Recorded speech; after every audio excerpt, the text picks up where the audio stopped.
Granted RBI के लोग, bearer लोग किस तरह से हमारे ऊपर अत्याचार कर रहे हैं, वो सारी चीजें पूर्व वक्ता ने आपको बताया। और आज जो यहाँ की व्यवस्था जिस टाइप से बिरसा दादा और टंटिया भील के आंदोलनों को पुनर्जीवित कर रहे हो, वो एक काबिले तारीफ है। साथियों, हमारे जो बड़वानी क्षेत्र है और मध्य प्रदेश क्षेत्र के अंदर जो फिफ्थ शेड्यूल इलाका है, इस फिफ्थ शेड्यूल इलाके के अंदर जहां तक हमने जानकारी जुटाया और पता किया कि कोई एग्जीक्यूटिव पावर का एक्सटेंशन इन लोगों ने किया है या नहीं किया, तो बिल्कुल भी विधि के अनुरूप इन लोगों ने एग्जीक्यूटिव पावर अर्थात कार्यपालिक शक्ति का विस्तार नहीं किया है। अगर एग्जीक्यूटिव पावर और कार्यपालिक शक्ति का विस्तार मध्य प्रदेश के अंदर शेड्यूल एरिया या अनुसूचित क्षेत्र में नहीं हुआ है, तो किस प्रकार से ये हमारे क्षेत्र में जमीन का अधिग्रहण कर रहे हैं और किस तरह से हमारे क्षेत्र को संचालित कर रहे हैं। इस विषय के खिलाफ हम लोगों को आवाज उठानी चाहिए और उठाते हैं। कई साथी लोग आज तक बहुत सारे कलेक्टरों से इस विषय पे आरटीआई के माध्यम से या डायरेक्ट वाद विवाद के माध्यम से पूछते हैं कि शेड्यूल एरिया में किसी प्रकार का एग्जीक्यूटिव पावर 5वीं अनुसूची पैरा 2 के तहत एक्सटेंशन हुआ है या नहीं हुआ, तो या तो कलेक्टर यह कहता है कि हमको इस बारे में जानकारी नहीं है, या गैजेट नोटिफिकेशन मांगने पर यह कहता है कि यह जानकारी आपको उपलब्ध नहीं कराई जा सकती। तो क्या हम इस भारत भूमि के नहीं है जो हमको इस प्रकार की जानकारी नहीं देते ये लोग? इस क्षेत्र में जो शरणार्थी परिवार है, आपका संविधान का फंडामेंटल राइट आर्टिकल 19 के जो आपका सब क्लॉज 1 है, उसकी यह कहता है कि आपका सभी नागरिकों को बोलने की आजादी है, आपका निवास करने की आजादी है, संगठन संगम बनाने की आजादी है, निवास करने व्यापार करने की आजादी है। पर वही अनुच्छेद 19 फंडामेंटल राइट आपका 2, 3, 4, 5 ये कहता है कि एक की कौन सी भी बात आपका एग्जिस्टिंग लॉ है, जो विद्यमान विधि है, वहां पर लागू नहीं पड़ता या वो उसके प्रवर्तन पर प्रभाव नहीं डालता है।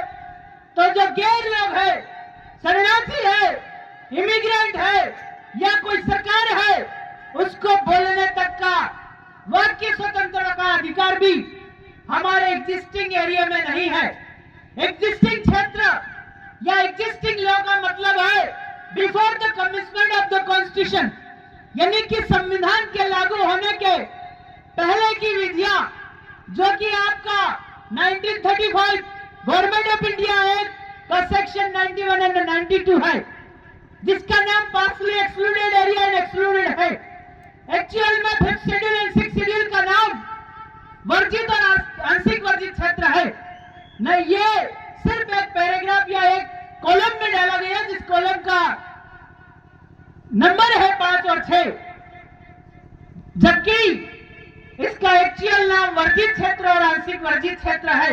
वर्जित का मतलब यहाँ पे कौन कौन वर्जित है और कौन कौन वर्जित नहीं है। तो ये चीजें, इन बातों को गहरा अध्ययन करके हम लोगों को, ये जो प्रशासनिक अधिकारी है, बेरर है, इन लोगों से इस बात पे हमें वाद विवाद करना चाहिए और बताना चाहिए कि आप शेड्यूल एरिया के अंदर और 1935 या आपका गवर्नमेंट ऑफ इंडिया एक्ट है, वो जो 92 का एरिया है, वो पूरा भारत भूमि है। पूरा भारत भूमि अगर पार्शली एक्सक्लूडेड एरिया है, तो पूरा भारत भूमि 5th शेड्यूल एरिया है। और कोई भी सेंट्रल गवर्नमेंट का या स्टेट गवर्नमेंट का कोई भी कानून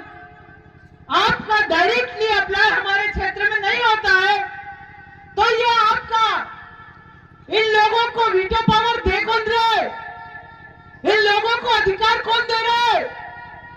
इन लोग हमको अधिकार का अधिकारी कौन कि जो इन अधिकारियों को अधिकार दे रहा है कि आदिम जाति आदिवासी पर डंडा चलाने का, उसको अपने क्षेत्र से विस्थापित करने का। जैसे पूर्व वक्ता ने बताया कि बड़वानी के अंदर 200 गांव का विस्थापन हुआ। हमारे राजस्थान के इलाके में अभी एक न्यूक्लियर पावर प्लांट आया। उस पावर प्लांट में लगभग आपके 20 गांव गए और उसका जो रेडिएशन का इलाका है वो आपका 50 किलोमीटर डायमीटर में है। यानी कि अगर पावर प्लांट को सेंटर माने तो 50 किलोमीटर डायमीटर में इतना असरकारक होगा कि दिन में अगर कोई बिगाड़ी हुई सब्जी भी खा जाए तो वो गर्मी से तड़प कर मर जाएगा। तो ये जो पावर प्लांट लग रहे हैं, अभी महेश्वर में भी इसका प्रस्ताव हुआ है, जमीन अधिग्रहण की प्रोसेस जारी है।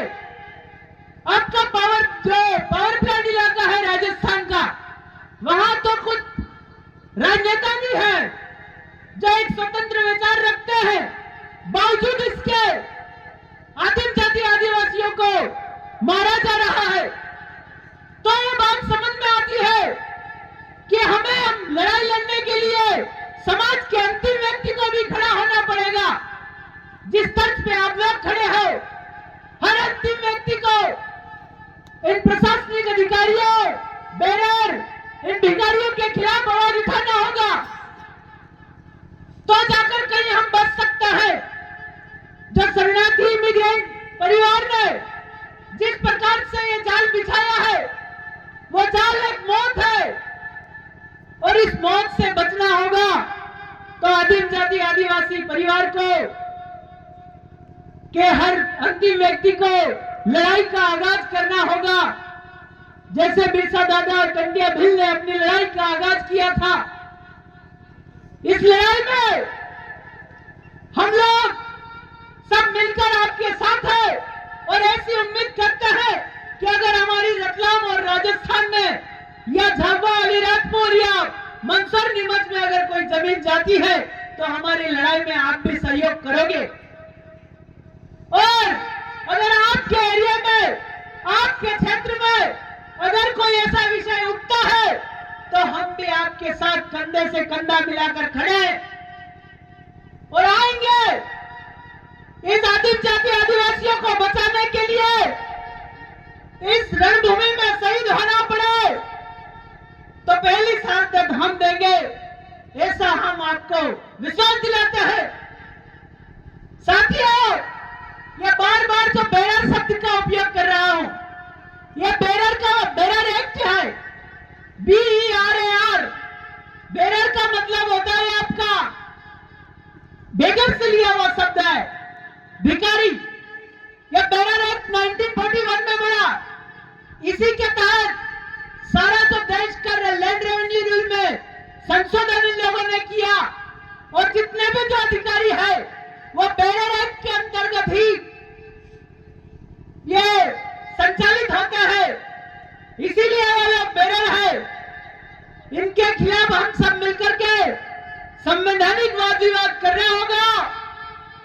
और जो आपके एरिया में साहूकारी हो, कोई बैंक फाइनेंस वाला हो, बैंक वाला हो, कोई कर्जे से परेशान हो, तो डरना बिल्कुल नहीं है, क्योंकि आपके क्षेत्र में साहूकारी का किसी भी प्रकार का कोई भी गैजेट नोटिफिकेशन जारी नहीं हुआ है।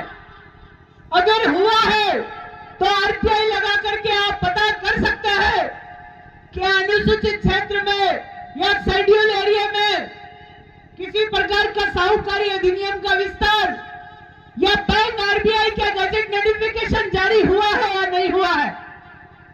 उसी तर्ज पर आपका फॉरेस्ट डिपार्टमेंट, वन विभाग, जब हम वन विभाग से पूछते हैं कि शेड्यूल एरिया में तुम्हारा विस्तार किस तर्ज पे हुआ, तो वो पता नहीं कौन सा है कि बड़े बड़े कानून दिखाते जिसमें शेड्यूल एरिया लिखा ही नहीं है। मतलब कि यह है कि शेड्यूल एरिया में वन विभाग का इन लोगों ने विस्तार किया, इसका गजट नोटिफिकेशन तक आज तक जारी नहीं किया।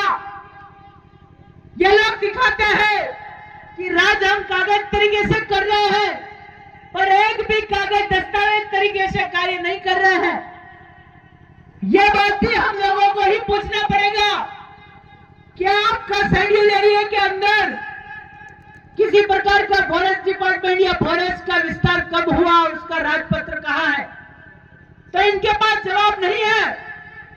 ये ऐसा अधिनियम बना करके आपका कहीं अगर लकड़ी लेते हुए कोई आदिवासी जंगल में मिल जाए तो गोली मार दो, ऐसे कानून बनाते रहते हैं, और शेड्यूल एरिया का इसमें जिक्र तक नहीं करते। वैसे ही आप संवैधानिक तौर पे आर्टिकल 52-53 को देखते हो तो उसमें भी 3 ग के अंदर ये लिखा है कि जहां विद्यमान विधि अधिरोपित करती है वहां पर राष्ट्रपति जी भी प्रवर्तन पर प्रभाव नहीं डालेंगे, ऐसा उसमें लिखित है। और वही बात आपका 124 कहता है कि आपका भारत भूमि का एक न्यायाधीश होगा और न्यायाधीश को राष्ट्रपति अपने हस्ताक्षर से नियुक्त करेंगे। पर जो राष्ट्रपति आपका एक जजमेंट आया है, ये Masik Ahmad versus state of Jharkhand, उसमें कहा कि राष्ट्रपति एक बार कलम चला देते हैं कि यह शेड्यूल एरिया है, इसके बाद वो खुद उसको संशोधित नहीं कर सकते हैं। तो वही बात उसमें लिखा Palladasi Vishwanathan versus state of Andhra Pradesh में कि the judicial magistrate are not punish to the schedule area, कि आपके शेड्यूल एरिया के अंदर जो जुडिशियल जज है वो भी आपका दंड नहीं दे सकते। एक ऐसा ऑर्डर भी आपका रतन सिंह वाला पास हुआ है, उसमें लिखा है कि CrPC shall not apply to the schedule area, यानी कि सीआरपीसी का विस्तार भी अनुसूचित क्षेत्र में नहीं हुआ है। वही आपका तो ये जो दोनों कि आपका एग्जीक्यूटिव पावर का जो हेड है वो राष्ट्रपति है और आपका न्याय प्रणाली का हेड है वो आपका जज है, तो ये दोनों भी एग्जिस्टिंग एरिया पे या एग्जिस्टिंग लॉ पर उसके प्रवर्तन पर प्रभाव नहीं डालते हैं। तो हमें इस विषय पर भी चर्चा या इस विषय पर भी सवाल खड़े करने हैं। और ये जो लोग हैं बारंबार ये बैरल लोग ये कहते हैं कि आपके जो before the commitment of the constitution के जो लॉ है वो आपका आर्टिकल 395 के तहत रिपील हो गया है। तो उसका भी जवाब है कि अभी एक लेटेस्ट जजमेंट आया आपका नागालैंड में, उसमें यह कहा कि 395 के तहत इंडियन इंडिपेंडेंस एक्ट 1947 खत्म हो जाता है, पर 372 एक वापस इसको सुरक्षित कर लेता है, अर्थात कोई भी पुराना कानून रिपील नहीं हुआ है, अर्थात एग्जिस्टिंग लॉ वो आज भी लागू है। इसकी परिभाषा आर्टिकल 366(10) में दी हुआ है, उसका भी अध्ययन हम लोगों को मिशन के साथ करते रहना चाहिए। दूसरा चीज कि आपका कि ये भारत भूमि में जो सरकारी जमीन दिखाया गया है किसका, आप कलेक्टर से डायरेक्ट पूछ सकते हो कि ये भारत भूमि में सरकारी लैंड जो दिखाया गया है किसका, इसका ऑनर कौन। तो आपका 1978 में एक जजमेंट आया जिसमें पुलिस के और आदिवासियों के बीच में वाद विवाद में आया, उसमें लिखा है कि Adivasi are the real owner of soil of India, मतलब भारत भूमि का ओनर जो है वो आदिम जाति आदिवासी है, and non adivasi have no rights to occupy the land of the soil of India, मतलब कि गैर आदिवासी को जमीन का एक टुकड़ा भी उठाने का अधिकार नहीं है। तो क्या आपका डायरेक्ट क्वेश्चन या आरटीआई के थ्रू ये क्वेश्चन करोगे या ये सवाल करोगे कि ये जो भारत भूमि में जो गवर्नमेंट लैंड है वो किसका, तो या तो वो ये कहेगा कि मुझे मालूम नहीं है, या ये कहेगा कि राज्य सरकार और केंद्र सरकार का। तो राज्य सरकार या केंद्र सरकार की कोई सरकारी जमीन है, ऐसा कोई दस्तावेज है क्या? अगर ऐसा दस्तावेज है तो मांगिए। ये देश का ये जो बैनरों का भंडारण है वो रेवेन्यू है, और रेवेन्यू के ऊपर लिखा है भारत राजस्व रेवेन्यू इंडिया। उस पर कांग्रेस बीजेपी बाप बीजेपी नहीं लिखा, या उस पर केंद्र राज्य नगरपालिका पंचायत भी नहीं लिखा। तो यह जमीन पंचायत की है, यह जमीन नगरपालिका की है, यह जमीन केंद्र की है, यह जमीन राज्य की है, यह जमीन कांग्रेस की है, यह जमीन बीजेपी की है, यह जमीन बाप की है, बीजेपी की कैसे कह दोगे? कलेक्टर के पास कोई एविडेंस होना चाहिए। यह जमीन किसकी, रेवेन्यू किसका, रेवेन्यू का ऑनर कौन? जब ये जजमेंट कहता है कि Adivasi are the real owner of soil of India, तो जो सॉइल है वही रेवेन्यू है, तो उस रेवेन्यू का ऑनर तो आदिवासी है।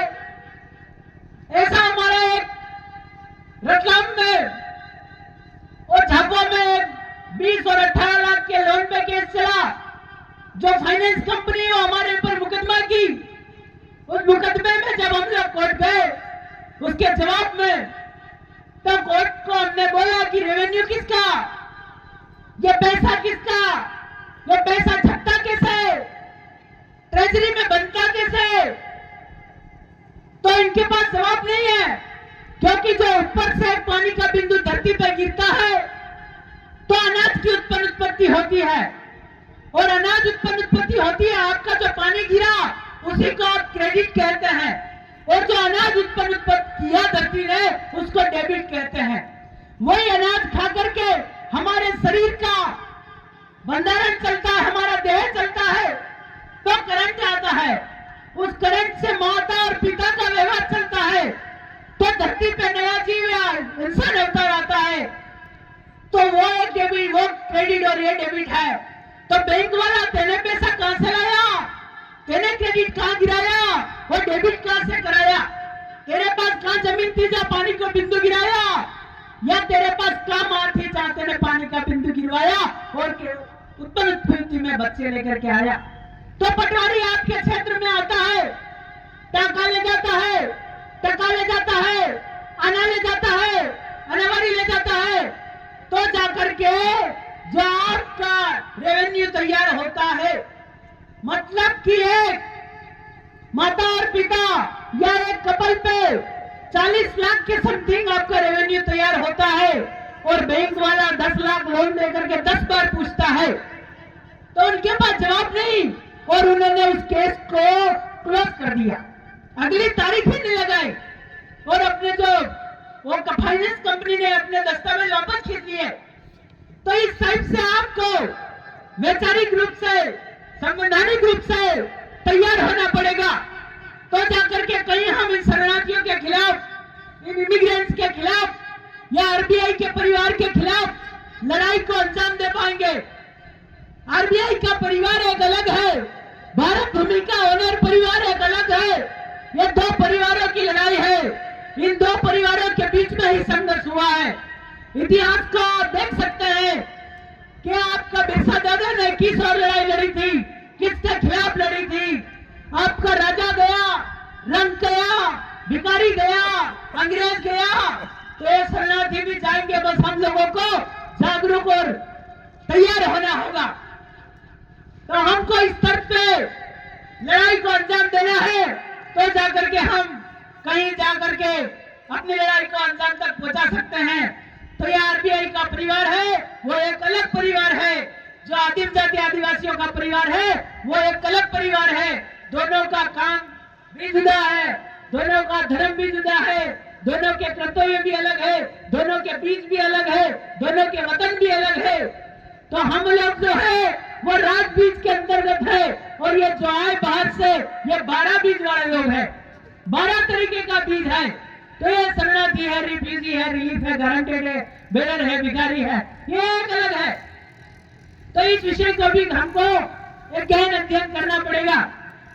वक्ता शायद और भी है, तो मैं इस मंच के माध्यम से यह कहना चाहता हूं कि जितनी ये जो सरकारें हैं, ये जो चालक बन बैठे हैं झूठे जुडिशियल, इनको इस मंच के माध्यम से एक संदेश देना चाहते हैं कि भारत भूमि के अंदर जितना जल्दी हो इमिग्रेंट एक्ट का विस्तार करिए, और जो जिस धरती का है उस धरती भेज दीजिए, हमारी धरती को शांत रहने दीजिए।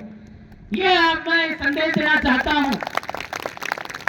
और अभी ये जनगणना आ रही है, दादा आएंगे, वो बताएंगे कि किस प्रकार से हमें लड़ना है। तो ये जनगणना आ रही है, इस जनगणना में दादा बहुत सारे सवाल जनरेट हो रहे हैं। कोई उधर का कहता है कि आदिवासियों को कोर्ट चाहिए, कोई उधर झारखंड का पता नहीं क्या कहता है। हम मतलब कि हमारे वैचारिक युवा मतलब भ्रमित टाइप हो चुके हैं। तो इस विषय पे भी हमें क्लियरिटी करना चाहिए कि आपका आदिवासियों का कौन से कोड में समावेश है, कि आदिम जाति आदिवासियों का किसी धर्म कोड में समावेश है या नहीं। ये जो जनगणना वो है किसके लिए है, भारतीय बेरर के लिए है या आदिम जाति आदिवासी होनर परिवार के लिए? क्योंकि आपका झारखंड में देखो तो कोई और वो भी अच्छा ही काम कर रहे हैं, समाज के लिए ही कर रहे हैं, पर वैचारिक एकीकरण नहीं हो पा रहा है। तो हमें उस विषय पे भी दादा का मार्गदर्शन चाहिए। दादा से पिछली बार अपील किया था, दादा 3 तारीख को आप कुंदनपुर हमारे रतलाम जिले आ गए, कहीं बॉम्बे में कोई मीटिंग होने की वजह से नहीं आ पाए, डेलीगेट्स आए थे, उनका मैं हार्दिक धन्यवाद करना चाहता हूं। और अगली बार जैसा भी कोई प्रोग्राम बनता है तो दादा आज से मेरा पहला इनविटेशन है। हम आपको जब छोटे थे तब से आपका एक एक शब्द यूट्यूब पे देख देख करके बोलना सीखे हैं। भले प्रत्यक्ष केडर नहीं हो पाया तो क्या हुआ, हम अप्रत्यक्ष केडर लेकर के आपके सामने हाजिर हो गए। तो धन्यवाद यहाँ की आयोजन कमेटी, बहुत शानदार आयोजन, और सारे केडर्स लोगों को।